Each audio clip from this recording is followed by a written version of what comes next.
Iran, sebuah negara yang hampir setiap hari muncul di pemberitaan dunia karena konfliknya yang memanas dengan Amerika Serikat dan Israel. Namun, di balik bayang-bayang ancaman perang dan sanksi ekonomi yang berat, ada sisi lain dari negara ini yang jarang diperlihatkan secara objektif. Bagaimana kehidupan masyarakatnya di tengah tekanan global yang luar biasa? Di video ini, kita tidak hanya akan melihat kekuatan militer mereka, tapi juga fakta-fakta yang mungkin belum Anda ketahui, seperti keberadaan resort ski terbaik dunia, hingga bagaimana mereka menguasai pasar komoditas elit di tengah embargo. Dalam pembahasan kali ini, kita akan membedah mulai dari benteng pertahanan alamnya, fakta unik tentang akhir pekan di sana, hingga kondisi ekonomi dan harga barang kebutuhan pokok saat ini. Kita juga akan melihat tingkat keamanan bagi warga sipil, serta bagaimana visi Iran dalam menghadapi masa depan di tengah kepungan dunia. Mari kita mulai. Dan jika kamu ingin terus melihat sisi kehidupan nyata di berbagai negara, subscribe channel ini. Karena di sini, kita melihat dunia apa adanya, dengan sudut pandang yang lebih dekat.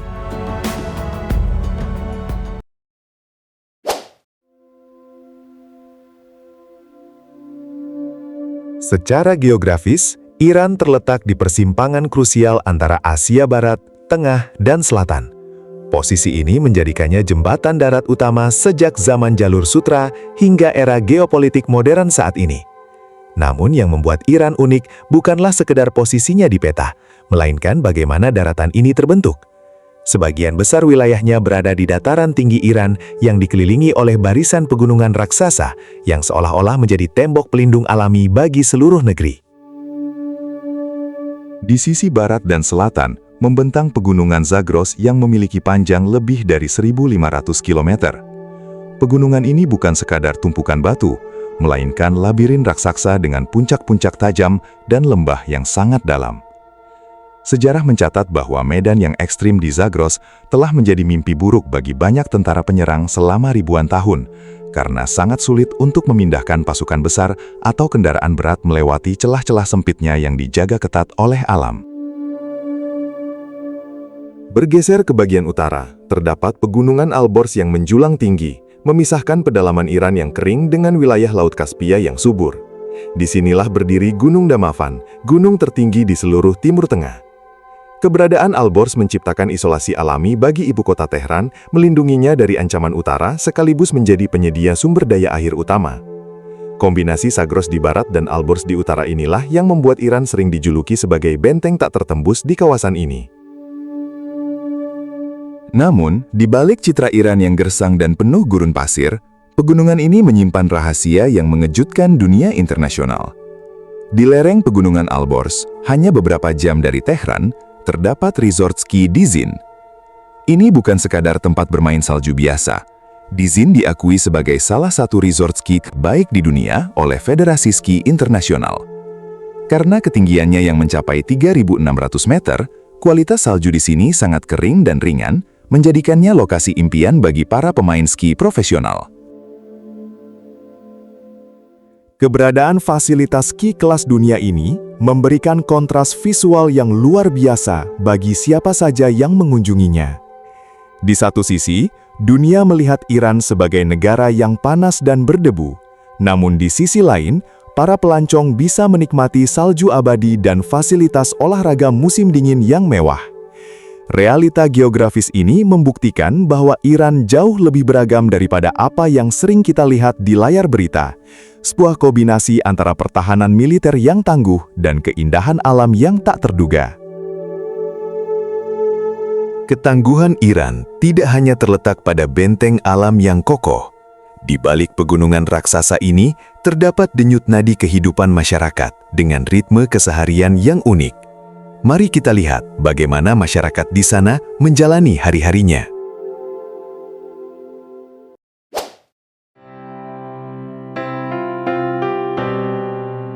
Meskipun pemberitaan internasional sering menggambarkan Iran sebagai wilayah yang berada di ambang konflik besar dengan Amerika Serikat dan Israel, kehidupan di jalanan Tehran dan kota-kota besar lainnya tetap berdenyut normal.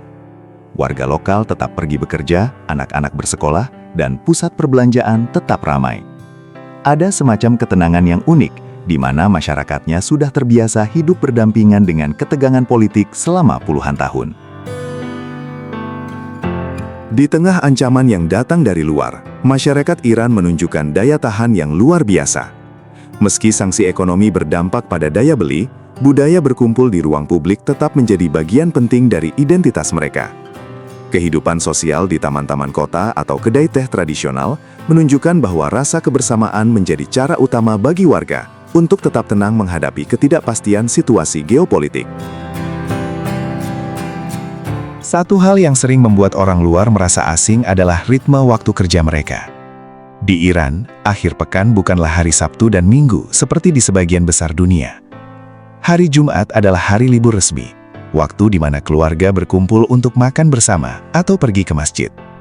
Banyak kantor dan bisnis mulai tutup sejak Kamis sore, menciptakan siklus mingguan yang berbeda dari standar internasional. Teknologi juga memegang peran kunci dalam keseharian warga saat ini. Karena banyak akses informasi yang dibatasi, masyarakat Iran menjadi sangat mahir dalam menggunakan teknologi untuk tetap terhubung dengan dunia luar. Penggunaan aplikasi pesan instan dan media sosial tetap masif, menjadi jendela bagi generasi muda untuk mengekspresikan diri sekaligus memantau perkembangan situasi terkini di kawasan mereka. Apa yang kita lihat di layar televisi tentang ancaman militer seringkali terasa sangat jauh dari suasana santai yang bisa dirasakan di sudut-sudut kota Iran. Warga di sana cenderung fokus pada kualitas hidup dan pendidikan, membuktikan bahwa identitas sebuah bangsa tidak selalu ditentukan oleh konflik pemerintahnya.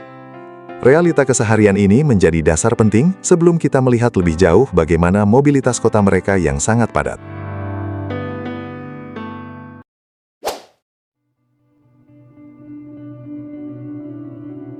Tehran berdiri sebagai simbol modernitas Iran dengan latar belakang pegunungan Alborz yang tertutup salju. Sebagai metropolis terbesar di negara ini, infrastrukturnya terus berkembang dengan jembatan-jembatan ikonik seperti Jembatan Tabiat yang artistik dan gedung-gedung pencakar langit yang mendominasi cakrawala. Kota ini bukan hanya pusat pemerintahan, tetapi juga pusat kebudayaan dan pendidikan yang sangat dinamis. Di balik kemajuan infrastruktur tersebut, Tehran menghadapi tantangan besar yang menguji kesabaran setiap warganya setiap hari. Jalan-jalan protokol di kota ini seringkali berubah menjadi lautan kendaraan yang nyaris tidak bergerak. Jutaan mobil memenuhi aspal setiap pagi dan sore, menciptakan pemandangan yang menunjukkan betapa tingginya mobilitas manusia di jantung ekonomi Iran ini. Kemacetan di Tehran secara konsisten masuk dalam daftar yang terburuk di dunia. Banyak warga harus menghabiskan waktu berjam-jam hanya untuk menempuh jarak yang relatif pendek. Fenomena ini bukan sekadar masalah transportasi, melainkan refleksi dari pertumbuhan populasi yang pesat serta ketergantungan masyarakat pada kendaraan pribadi, meskipun sistem transportasi umum seperti metro terus diperluas. Meskipun harus berhadapan dengan polusi dan kebisingan lalu lintas, energi di Tehran seolah tidak pernah padam. Aktivitas ekonomi tetap berjalan cepat di tengah deru mesin kendaraan. Kemacetan ini menjadi bukti nyata bahwa denyut nadi kehidupan di Iran tetap kuat dan bergerak maju terlepas dari segala hambatan yang ada. Dinamika inilah yang membawa kita pada pertanyaan besar tentang bagaimana roda ekonomi mereka tetap berputar di balik semua tekanan ini. Roda kendaraan yang terus bergerak di tengah kemacetan Teheran menjadi simbol ketangguhan ekonomi negara ini. Sekarang, mari kita lihat lebih dalam bagaimana Iran mengelola kekayaannya dan menjaga harga kebutuhan pokok agar tetap terjangkau bagi rakyatnya.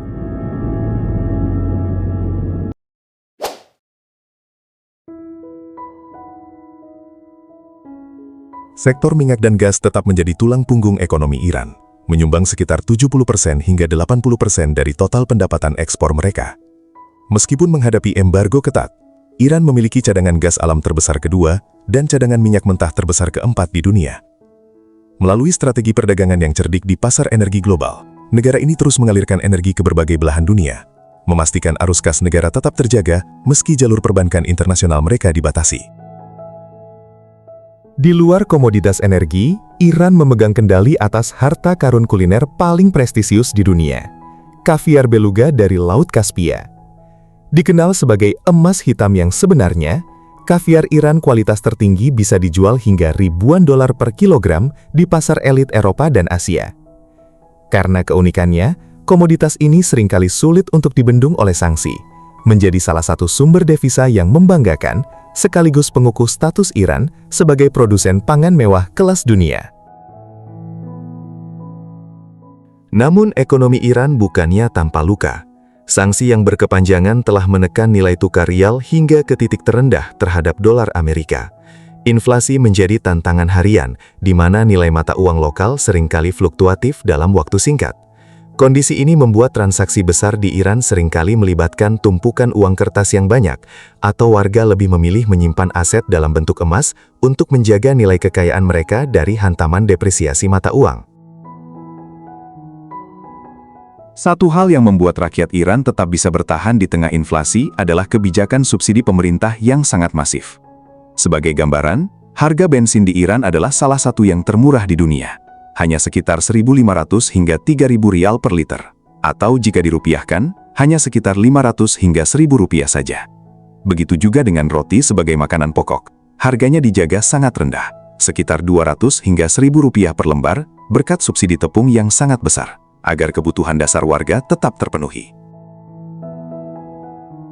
Untuk kebutuhan protein seperti telur, harganya berkisar di angka Rp1.500 per butir, dan susu sekitar Rp10.000 per liter. Meskipun angka-angka ini terdengar sangat murah bagi telinga kita, bagi warga lokal kenaikan harga sekecil apapun tetap terasa berat karena pendapatan rata-rata yang juga tertekan. Meski begitu, dengan sistem ekonomi mandiri yang mereka bangun, Iran membuktikan bahwa sebuah bangsa bisa tetap tegak berdiri dan mencukupi kebutuhan rakyatnya secara internal meski pintu dunia luar seolah tertutup rapat. Kemandirian ekonomi ini menjadi modal penting bagi stabilitas negara. Pertanyaannya, dengan segala tekanan ekonomi dan ancaman konflik dari luar, seberapa amankah sebenarnya wilayah Iran bagi warga sipil dan para pelancong yang datang ke sana?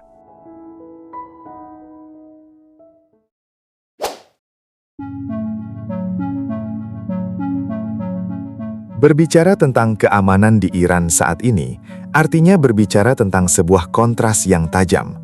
Di satu sisi, dunia melihat berita tentang ancaman serangan rudal Amerika dan Israel yang bisa terjadi kapan saja. Realitanya, langit Iran memang berada dalam pengawasan militer tingkat tinggi 24 jam sehari. Masyarakat hidup dengan kesadaran penuh bahwa mereka berada di tengah salah satu zona konflik paling panas di planet ini. Meskipun ancaman serangan udara dan sabotase adalah risiko nyata yang menghantui infrastruktur strategis, kehidupan di kota-kota besar tetap berjalan dengan ritme yang hampir normal.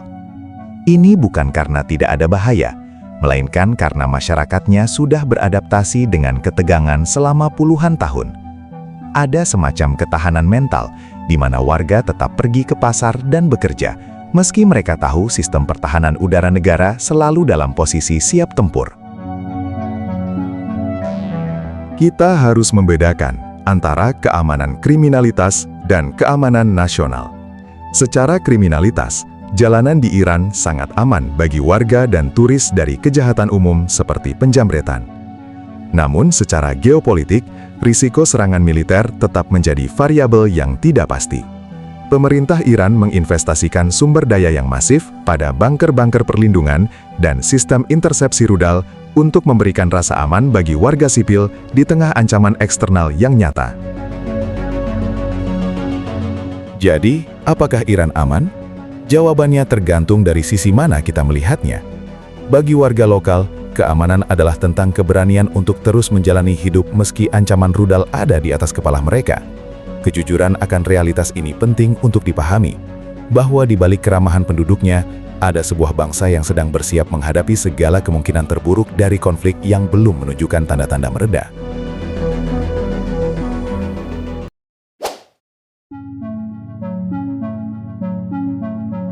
Selama puluhan tahun, Iran telah belajar untuk tidak bergantung pada bantuan militer asing akibat embargo yang mencekam. Kondisi ini justru memaksa mereka menciptakan industri pertahanan yang sepenuhnya mandiri. Kekuatan utama militer Iran saat ini bukan terletak pada jumlah personel saja, melainkan pada kemampuan mereka memproduksi persenjataan canggih di dalam negeri, mulai dari sistem radar hingga rudal balistik, yang membuat lawan berpikir 2 kali untuk melakukan serangan darat skala penuh. Mengapa Iran tetap kuat menghadapi gempuran teknologi Amerika dan Israel? Jawabannya adalah strategi perang asimetris. Iran menyadari bahwa mereka tidak mungkin menandingi jumlah pesawat tempur barat, sehingga mereka fokus pada pengembangan teknologi drone atau pesawat tanpa awak yang murah namun mematikan. Drone buatan Iran kini diakui dunia sebagai salah satu yang paling efektif, mampu menembus sistem pertahanan canggih dan memberikan tekanan besar tanpa harus mengorbankan nyawa pilot. Keunggulan lainnya adalah jaringan pangkalan militer bawah tanah yang dijuluki sebagai Kota Rudal. Tersembunyi jauh di bawah pegunungan batu yang keras, fasilitas ini hampir mustahil dihancurkan, bahkan oleh bom penghancur bunker sekalipun. Selain itu, peluncuran satelit militer secara mandiri telah memberikan Iran mata di angkasa, memungkinkan mereka memantau pergerakan musuh di kawasan Teluk dengan akurasi yang semakin meningkat dari tahun ke tahun. Isu pertahanan nuklir juga menjadi kartu truf dalam diplomasi militer mereka.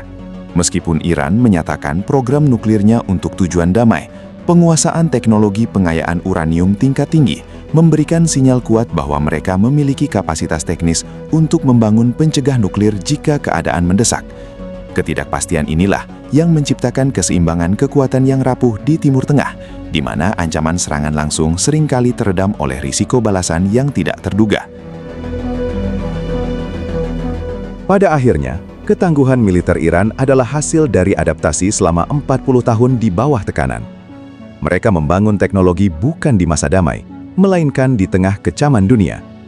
Inilah yang membuat militer mereka berbeda. Mereka tidak hanya memiliki senjata, tapi juga memiliki sistem logistik dan mentalitas bangsa yang sudah teruji oleh krisis demi krisis. Kekuatan militer ini menjadi perisai utama yang menjaga kedaulatan mereka, memberikan ruang bagi aspek kehidupan lain untuk terus berkembang. Kekuatan sebuah bangsa tidak hanya diukur dari tajamnya ujung rudal.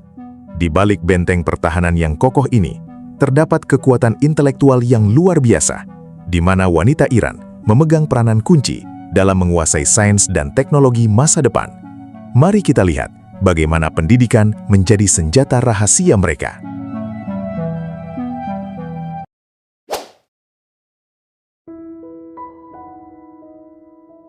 Di saat media internasional sibuk memberitakan pergerakan pasukan dan ancaman rudal, ada sebuah revolusi intelektual yang terus berlangsung di ruang-ruang kelas universitas di Iran. Pendidikan bukan hanya sekedar kewajiban, melainkan bentuk perlawanan dan cara masyarakat Iran untuk tetap relevan di panggung dunia. Di tengah situasi siaga satu, semangat para pengajar dan pelajar di sana tidak pernah surut, membuktikan bahwa ilmu pengetahuan adalah benteng yang tidak bisa dihancurkan oleh sanksi.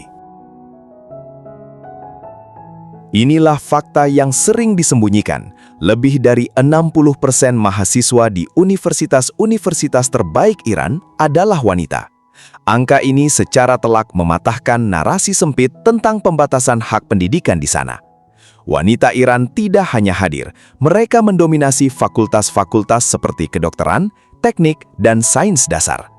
Kehadiran mereka di kampus-kampus menunjukkan bahwa perempuan adalah motor penggerak utama bagi masa depan intelektual Iran. Pemerintah Iran memahami bahwa ketika akses terhadap teknologi luar ditutup, mereka harus menciptakannya sendiri. Itulah mengapa sistem pendidikan mereka sangat menekankan pada riset mandiri.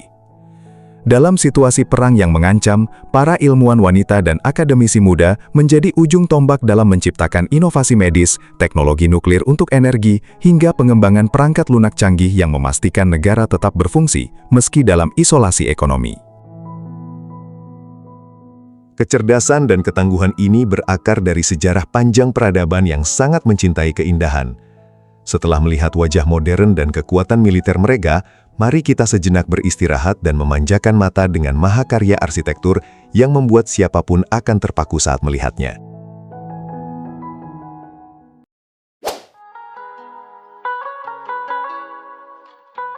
Ada sebuah pepatah lama yang mengatakan, Isfahan adalah separuh dunia.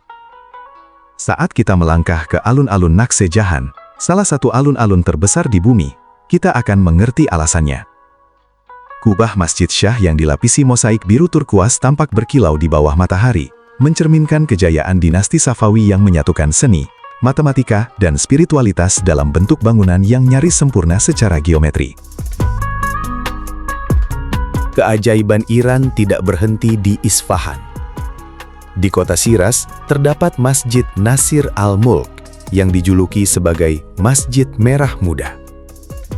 Ketika fajar menyingsing, cahaya matahari menembus kaca patri warna-warni, memantulkan spektrum pelangi ke atas karpet Persia yang indah. Di sini, arsitektur bukan hanya soal struktur, melainkan tentang bagaimana manusia menangkap cahaya surgawi untuk menciptakan ketenangan jiwa bagi siapapun yang masuk ke dalamnya. Beranjak ke kota Gurun Yazd, kita akan melihat sisi lain dari kecerdasan arsitektur Iran. Kota ini adalah salah satu kota tertua di dunia yang seluruhnya dibangun dari tanah liat. Di atas atap-atap rumahnya berdiri badgir atau penangkap angin kuno, sebuah sistem pendingin ruangan alami yang telah berfungsi selama ribuan tahun. Berjalan di gang-gang sempit Yazd, terasa seperti menembus lorong waktu, di mana setiap sudutnya bercerita tentang harmoni antara manusia dan alam yang keras. Dari detail keramik yang rumit hingga taman-taman Persia yang simetris, setiap jengkal arsitektur ini adalah bukti bahwa Iran adalah bangsa yang sangat menghargai keindahan. Di tengah segala konflik dan sanksi yang mereka hadapi saat ini, warisan budaya ini tetap berdiri kokoh, menjadi pengingat akan identitas mereka sebagai bangsa yang besar dan beradab. Keindahan ini seolah menjadi oase di tengah gurun ketegangan politik yang tak kunjung usai. Di balik keindahan abadi dan ketangguhan peradaban ini, sebuah pertanyaan besar tetap menggantung di negara ini. Ke arah mana bangsa ini akan melangkah saat bayang-bayang perang dengan Amerika dan Israel terus menghantui masa depan mereka?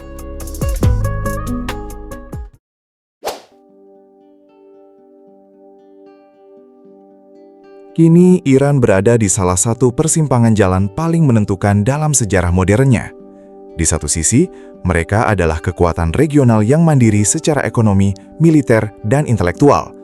Namun di sisi lain, awan gelap konflik dengan Amerika Serikat dan Israel tidak pernah benar-benar menjauh. Masa depan Iran bukan lagi sekedar soal bertahan hidup dari sanksi, melainkan bagaimana mereka mempertahankan kedaulatan di tengah kepungan kekuatan besar yang siap meledak kapan saja. Dunia mungkin bertanya, sampai kapan mereka bisa bertahan? Jawabannya ada pada sejarah mereka sendiri. Iran telah teruji oleh ribuan tahun invasi dan isolasi, namun identitas mereka tetap utuh. Bayang-bayang perang rudal dan serangan siber memang nyata. Namun bagi rakyat Iran, ancaman tersebut justru telah mengkristalkan rasa persatuan nasional dan kemandirian teknologi yang sulit ditemukan di negara lain. Mereka tidak lagi menunggu bantuan dunia. Mereka menciptakan masa depan mereka sendiri. Langkah Iran ke depan akan menjadi sangat rumit antara diplomasi tingkat tinggi dan kesiapan tempur yang absolut. Pengembangan teknologi nuklir dan dominasi drone mereka akan terus menjadi kartu tawar yang membuat musuh-musuhnya berhitung ribuan kali. Namun, harapan terbesar tetap ada pada generasi mudanya yang terpelajar. Mereka yang ingin melihat Iran tetap megah tanpa harus kehilangan kedamaian di jalanan kota-kota mereka. Intinya, Iran sekarang ada di posisi yang serba sulit tapi juga kuat. Mereka harus terus pintar-pintar main diplomasi supaya perang besar tidak pecah. Tapi di saat yang sama, militer mereka juga tidak boleh kendor sedikit pun. Dengan semua teknologi yang mereka buat sendiri, Iran sudah membuktikan kalau mereka bukan negara yang gampang diatur-atur oleh Amerika atau Israel. Apapun yang terjadi nanti, posisi Iran di Timur Tengah bakal makin penting dan susah untuk diabaikan begitu saja. Jadi apa kesimpulan kita tentang Iran hari ini? Kita sudah lihat sendiri kalau negara ini bukan cuma soal perang atau rudal. Iran adalah potret nyata tentang bagaimana sebuah bangsa bisa tetap tegak berdiri meski dikepung sanksi puluhan tahun. Dari militer yang mandiri, ekonomi yang jalan terus, sampai pendidikan wanitanya yang luar biasa, mereka membuktikan kalau mereka punya cara sendiri untuk bertahan tanpa harus bergantung pada bantuan luar. Melihat fakta-fakta tadi, kita jadi belajar kalau realita di lapangan seringkali beda dengan apa yang cuma kita lihat di berita singkat. Kejujuran akan kondisi di sana, baik tentang risikonya maupun tentang kehebatannya, penting supaya kita punya sudut pandang yang lebih luas dalam melihat konflik dunia. Semoga video ini bisa kasih kalian gambaran baru tentang apa yang sebenarnya terjadi di bumi Persia. Kawan-kawan, menurut kalian, di antara semua fakta tadi, mana yang paling mengejutkan buat kalian? Tulis di kolom komentar ya. Ayo kita diskusikan. Dan buat kawan sekalian yang merasa konten ini bermanfaat dan ingin melihat His Word Channel terus berkembang menyajikan konten-konten bermanfaat, kalian bisa berikan dukungan lebih melalui fitur Super Thanks atau dengan berlangganan join membership di channel ini. Dukungan sekecil apapun dari kawan sekalian sangat berarti buat kami untuk terus jaga kualitas video di channel ini. Tapi yang paling penting, terima kasih sudah setia menonton sampai habis. Dari masa lalu, kita belajar. Dari sejarah, kita tumbuh. Terima kasih sudah menemani perjalanan waktu hari ini. Jangan lupa dukung channel ini dengan like, komen, dan subscribe. Sampai bertemu lagi di kisah dan fakta dunia berikutnya.